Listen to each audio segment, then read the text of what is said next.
আলাইকুম। আমি আজকে আপনাদের সঙ্গে শেয়ার করছি ব্রেড চিজি পাস্তা। আশা করি রেসিপিটি ভালো লাগবে। চলুন চলে যাক মূল রেসিপিতে। চিজি পাস্তা বানানোর জন্য ফুটন্ত গরম পানিতে আমি 1 চামচ লবণ দিয়ে দিয়েছি। এইবারে আমি পাস্তা দিয়ে দিচ্ছি।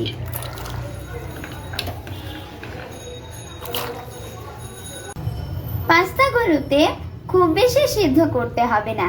আমি পাস্তাগুলোকে 10 মিনিট সিদ্ধ করে নেব। একটি প্যানে আমি 1 টেবিল চামচ তেল দিয়ে দিয়েছি রসুন কুচি। এখন আমি দিয়ে দিচ্ছি পেঁয়াজ কুচি, দিয়ে দিচ্ছি 1/2 চামচ লবণ। পেঁয়াজ রসুনটাকে আমি খুব বেশি ভাজবো না।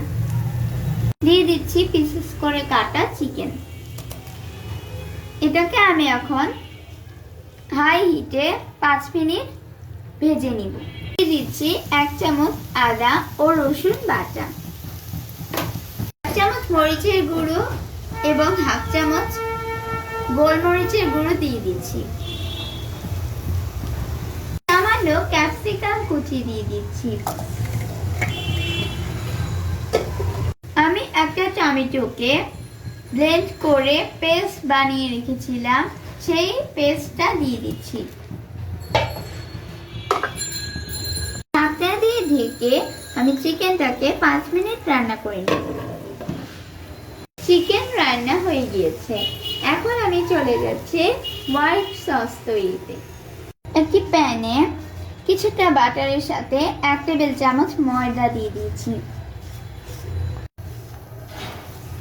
1 কাপ লিকুইড মিল্ক দিয়ে দিচ্ছি।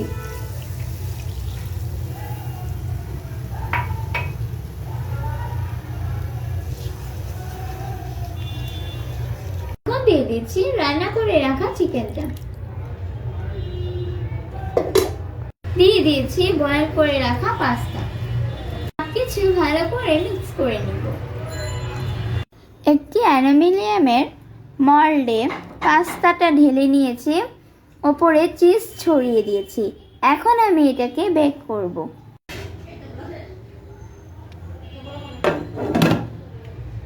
আলহামদুলিল্লাহ, তৈরি হয়ে গিয়েছে আমার ব্রেড চিজি পাস্তা।